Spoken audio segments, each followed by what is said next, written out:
Hello crafty friends, I'm Lien from Studio Kato and I'm so happy you're joining me again for another video. This card only took me 40 minutes to make and it was really quick, easy, and a whole lot of fun to color in that gigantic cupcake. I'm using the Colorado Craft Company Big and Bold Citrus Berry Cupcake, and I'm starting with that large cupcake. I'm going to stamp this quite a few times to get a really good impression onto Canson Montval 200 GSM, no, it's 300 GSM watercolor cardstock. This is going to be half of my card base, so that's why I chose the heavier weight. So I'm stamping this with Versafine Onyx Black. And like I said, I'm stamping it quite a few times because it is a huge stamp. And also the lines are quite thick, so to really fill those in and get a great crisp black, I am going to stamp this 4, 5, 6 times, as many as it takes, and with a MISTI that is as easy as could be. I'm using some Wow Clear Gloss Superfine embossing powder, sprinkling that on, and this is going to even darken up those lines a little bit more. And it's also gonna give it a glossy finish, which I love, and it helps with watercoloring too. It helps you stay inside the lines a little bit. Now, I watercolored this so messily that I still went outside the lines, but usually it helps a bunch. Now, coloring in this cupcake definitely took the most amount of time, but it was still only 15 minutes, I think, and I had a whole lot of fun doing it. I could color 15 of these and never get tired of it. So I am using a technique throughout this video that I really like to do when watercoloring, and that is underpainting and glossing as well. So the underpainting is what I did for the cupcake liner. Usually when you have a cupcake liner, the color of the cupcake shows through. So I lightly, I should have painted it a little bit darker actually, but I did some light brown coloring in that cupcake liner, and then I let it dry completely while I colored in the frosting. And then I'm just going to go over that with my actual colors of the cupcake liner. And that will still give that warm tone of that brown cupcake through the cupcake liner like it would in real life.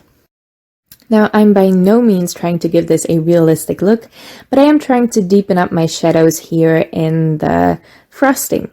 So I went for pink frosting, and it does look a little bit too red for me, so that's where the glossing will come in later.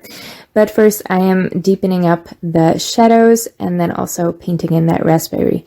I chose some purples and magentas and even some blues for that, just to make it really dark and really juicy looking. It just looks really juicy. I don't know why. I finally painted in that cupcake liner in orange. I will add a third layer to this later on, just to brighten up those colors a little bit, to intensify the colors.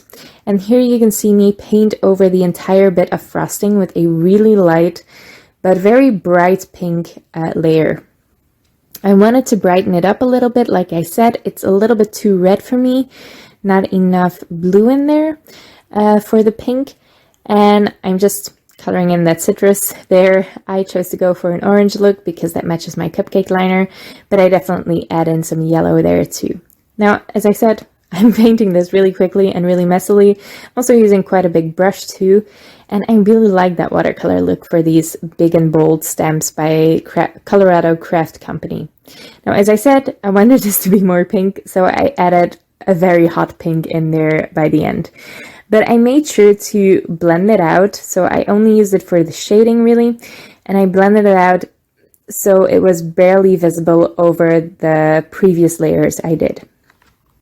And building up those layers of color really intensify the colors, but it also gives it a lot more depth. Watercolor is transparent, so you will see all of the colors through the top color layer, if that makes sense. So it really is beautiful in the end. Now I'm stamping this happy birthday stamp set that comes in the set. I am doing some white embossing on black cardstock, so I'm using Versamark ink to stamp this out. Then I can just sprinkle on some bright white super fine embossing powder by Wow. I said those words all out of order and it messes with my brain, but it's a Wow Bright White Superfine Embossing Powder, and I just heat set that really quickly with the Wow Dual Heat tool. Once that's all heat set, I can die cut it with the coordinating die that comes in the set. Now, I don't buy coordinating dies a lot, but you will see why I bought it for this set later. I also used that coordinating die for the sentiment to cut 3 more layers of the sentiment out of thick white cardstock. I did this before making my card and deciding I wanted a white sentiment on black cardstock. So if I was to make this card again, I would have used black cardstock for all these 3 layers as well. So you have a really solid black sentiment there. And finally, I can glue that stamped and embossed sentiment right on top there. I used a Barely Art Precision Craft glue for that. And then I can also die cut my cupcake. And this is the reason why I chose to get the coordinating dies, because coordinating dies for large stamps can turn your stamps into shaped cards super easily. Sorry for me messing with my camera stand there.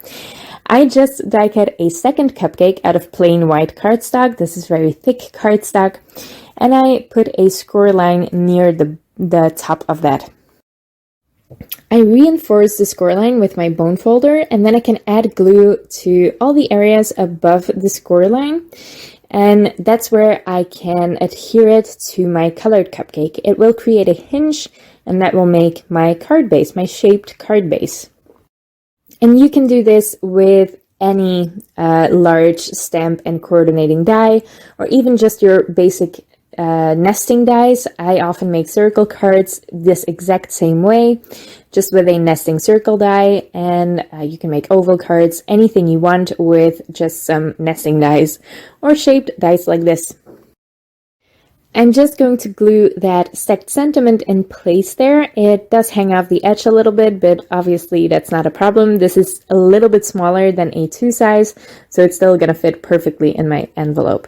And my envelope, actually, I did some measuring wrong somewhere because it was way bigger than an A2 size envelope. I don't know what happened there. It was quite a bit bigger. So my cupcake almost drowned in it, but it's okay. I added a couple of these bubbles by Little Things from Lucy's Cards just to add a little touch of something sparkly on there. And then I folded a matching envelope with my We Are Memory Keepers 123 punch board out of just some pink cardstock. I'm gluing that together with the Barely Art Precision Craft glue, and then I'm also going to stamp that large cupcake on there.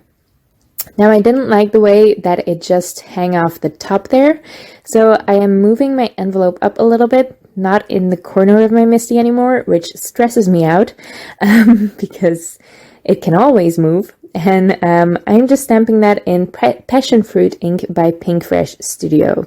It's not a perfect stamp, but it's also just on the envelope, so I didn't bother stamping it twice. And especially because I think it moved a little bit, and then it would have just made it worse if I stamped it again. You can see all that glossy embossing there and the shine of the bubbles as well. I really like how this simple card turned out. It only took me 40 minutes to make it, which is quite amazing if you ask me. Most of my cards take a lot more than an hour to make, so I really like a quick card like this. I hope you like it too. If you did, make sure to leave a thumbs up on this video and leave your thoughts in the comments below. I would love to read them. You can also subscribe to my channel if you want to see more of my videos, and I will also leave a playlist linked on top of this video of more watercolor projects that I made. I hope you check those out as well. Thank you so much for watching, and I'll see you next time.